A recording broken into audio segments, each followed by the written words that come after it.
প্রথমে বল করছি আমি, দেখা যাক আমি পজিশন নিচ্ছি, এখনই বল করব। তো প্রথম বল আমি শুরু করে দিচ্ছি। বল পড়লো এবং মারলো। দেখা যাক কয় রান নিয়েছে। প্রতিপক্ষ দল 1 রান নিয়েছে। এবং দ্বিতীয় বল আমি স্ট্যাম্প সোজা দিচ্ছি, একদম ফুলটস বল। তো দেখা যাচ্ছে বলের প্রস্তুতি নিচ্ছি, বল করলাম এবং বোল্ড।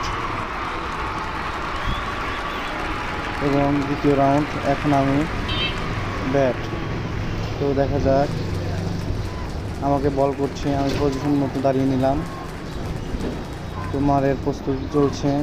তো দেখা গেল বলটি মিস্টেক হয়ে গেল, প্রথম বল। তো দ্বিতীয় বলে দেখা যাক কি হয়। দ্বিতীয় বল করছে বলার এবং বলার পজিশন নিচ্ছে, সাথে আমি পজিশন নিচ্ছি। তো দেখা যাক বলার দৌড়াচ্ছে এবং 6। আমি ম্যাচ উইন হয়ে গেলাম 1 এবং 6 রান।